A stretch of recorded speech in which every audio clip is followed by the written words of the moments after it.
बरसगीर में तकरीबन 1000 साल तक बाहर से आने वाले लोग हुकूमत करते रहे, जिनमें खिलजी ख़ानदान, ख़ानदान ग़ुलामा।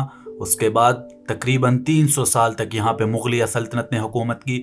मुग़लिया सल्तनत के ख़ात्मे के बाद बरतानिया राज ने यहाँ तकरीबन 100 साल तक हुकूमत की। मगर बरसगीर के आवाम की तकरीबन 100 साल की मुसलसल जद्दोजहद के बाद बिल आखिर अगस्त 1947 में बरसगीर का इक़्तिदार बरसगीर के लोगों को मुंतकिल कर दिया गया।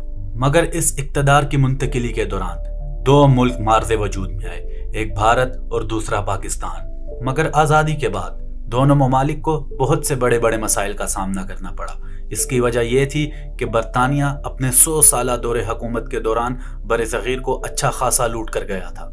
दोनों ममालिक भारत और पाकिस्तान, इन दोनों के लिए सबसे पहला मसला ये था कि नए आज़ाद होने वाले ममालिक को किस निज़ाम हुकूमत के तहत चलाया जाएगा। दूसरा बड़ा मसला ये था कि आज़ादी के दौरान बड़ी तादाद में लोगों ने एक दूसरे के मुल्क में हिजरत की।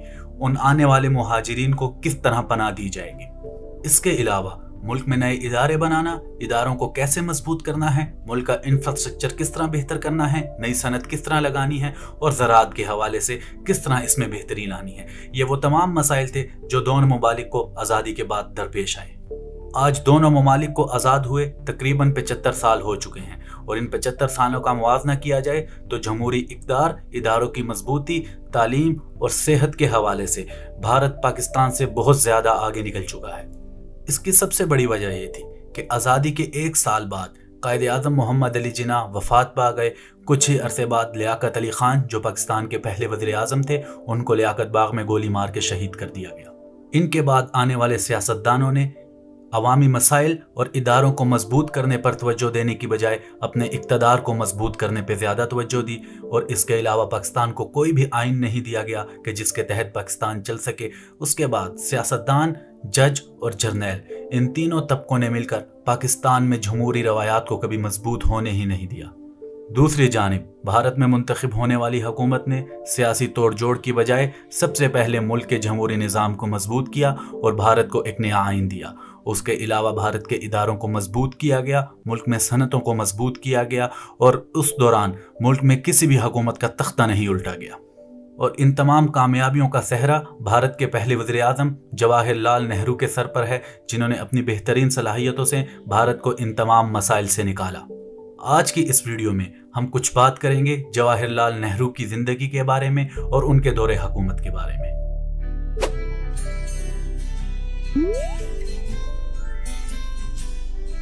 जवाहरलाल नेहरू भारत के पहले वज़ीर आज़म थे। वो इंडियन नेशनल कांग्रेस के रहनुमा और तहरीक आज़ादी हिंद के अहम किरदार थे। अपनी ज़िंदगी में वो पंडित नेहरू या पंडित जी के नाम से भी जाने जाते थे। जवाहरलाल नेहरू 14 नवंबर 1899 को बरतानवी हिंद के शहर अलाहाबाद में पैदा हुए। इनके वालिद मोतीलाल नेहरू, जो एक कश्मीरी पंडित कम्युनिटी से ताल्लुक़ रखते थे, आज़ादी की जद्दोजहद के दौरान इन्होंने इंडियन नेशनल कांग्रेस के सदर के तौर पर 2 मरतबा खिदमत सर अंजाम दी। जवाहरलाल नेहरू ने 1912 में एक मंदूब के तौर पर बानकीपुर कांग्रेस में शिरकत इख्तियार की। 1919 में अलाहाबाद में होम रूल लीग के सेक्रेटरी बन गए। 1916 में पहली मर्तबा इनकी मुलाकात गांधी जी से हुई और इनसे इन्हें काफ़ी कुछ सीखने को मिला। 1920 में इन्होंने उत्तर प्रदेश के ज़िला प्रतापगढ़ में अव्वलीन किसान मार्च का एहतमाम किया। इन्हें 1920 और 1922 में तहरीक अदम ताउन के सिलसिले में 2 मरतबा जेल भी भेजा गया। सितंबर 1923 में Pandit Nehru all India Congress committee के जनरल सेक्रेटरी मुकर्रर किए गए। इन्होंने 1926 में Italy, Switzerland, England, Belgium, Germany और रूस का दौरा किया। बेल्जियम में इन्होंने ब्रसेल्स में इंडियन नेशनल कांग्रेस के सरकारी नुमाइंदे के तौर पर दबी कुचली कौमों की कांग्रेस में शिरकत भी की। 1927 में इन्होंने मास्को में सोशलिस्ट इनकलाब की 10वीं सालगिरह की तकरीबात में शिरकत भी इख्तियार की और 1928 में लखनऊ में साइमन कमीशन के खिलाफ एक जुलूस की क़यादत करते हुए इन पर लाठीचार्ज भी किया गया। 29 अगस्त 1928 को इन्होंने ऑल पार्टी कांग्रेस में शिरकत की और भारतीय आईनी इस्लाहात के सिलसिले में नेहरू रिपोर्ट पर दस्तखत करने वालों में इनका नाम भी शामिल था। इसी साल इन्होंने इंडिपेंडेंस फॉर इंडिया लीग कायम की, जो भारत को बरतानवी बालादस्ती से मुकम्मल अलहदा करने की हिमायत करती थी और इसके जनरल सेक्रेटरी मुकर्रर किए गए। 1929 में पंडित नेहरू इंडियन नेशनल कांग्रेस के लाहौर के इजलास में सदर मुंतखब हुए। اسی اجلاس میں ملک کے لیے مکمل آزادی کو بطور نصب العین اختیار کیا گیا۔ 1930 سے 1935 کے دوران کانگریس کے ذریعے شروع کی گئی تحریکوں کی پاداش میں انہیں کئی مرتبہ جیل بھیجا گیا۔ 14 فروری 1935 کو الموڑا جیل میں انہوں نے اپنی سوانح عمری مکمل کی۔ جیل سے باہر آنے کے بعد اپنی علیل اہلیہ کی عیادت کے لیے سوئٹزرلینڈ گئے اور فروری اور مارچ 1936 میں لندن کا دورہ کیا۔ جولائی 1938 میں اسپین گئے جب ملک خانہ جنگی کے عہد سے گزر رہا تھا۔ دوسری عالمی جنگ کے آغاز سے فوراً پہلے انہوں نے چین کا دورہ بھی کیا۔ 31 اکتوبر 1940 کو پنڈت نہرو کو برطانوی ہند کو زبردستی جنگ میں شامل کرنے کے خلاف احتجاج کے طور پر کیے گئے انفرادی ستیہ گرہ کی پیداش میں گرفتار کر لیا گیا، مگر دسمبر 1941 میں ان کو رہا کر دیا گیا۔ 7 اگست 1942 میں پنڈت نہرو نے ممبئی میں AICC کے اجلاس میں اپنی تاریخی ہندوستان چھوڑو قرارداد پیش کی۔ 8 اگست 1942 کو انہیں دیگر رہنماؤں کے ساتھ دوبارہ گرفتار کر کے احمد نگر قلعہ لے جایا گیا۔ یہ ان کی طویل ترین اور آخری گرفتاری تھی۔ مجموعی طور پر وہ 9 مرتبہ جیل گئے۔ جنوری 1945 میں جیل سے رہا ہونے کے بعد انہوں نے INA کے ان افسروں اور اہلکاروں کے دفاع کے لیے ایک قانونی دفاعی محاذ قائم کیا جن پر ملک سے غداری کا الزام عائد کیا گیا تھا۔ مارچ 1946 میں پنڈت نہرو نے جنوبی مشرقی ایشیا کا دورہ کیا۔ 6 جولائی 1946 کو وہ چوتھی مرتبہ کانگریس کے صدر منتخب ہوئے اور اس کے بعد مزید 3 مدت کار یعنی 1951 سے 1952 تک کے لیے اثر نو منتخب ہوئے۔ جواہر لال نہرو 1947 سے 1964 تک یعنی 17 سال تک بھارت کے وزیر اعظم رہے۔ بھارت میں جمہوری نظام کو مستحکم کرنے میں ان کا کلیدی کردار تھا، مگر مسئلہ کشمیر کا حل اور پاکستان کے ساتھ بہترین تعلقات کے ضمن میں وہ کچھ زیادہ پرجوش نہ تھے۔ جواہر لال نہرو نے کچھ ایسے اقدامات کیے جن کی وجہ سے بھارت کا مستقبل بہت مضبوط ہوا۔ ان میں سے ایک اقدام یہ تھا کہ ہندوستان میں موجود شاہی ریاستیں جن کو آزادی کے وقت یہ اختیار تھا کہ وہ پاکستان یا ہندوستان کے ساتھ الحاق کر سکتی ہیں، ان میں سے زیادہ تر ریاستوں نے نہرو کی کوششوں کی وجہ سے ہندوستان کے ساتھ الحاق کر لیا۔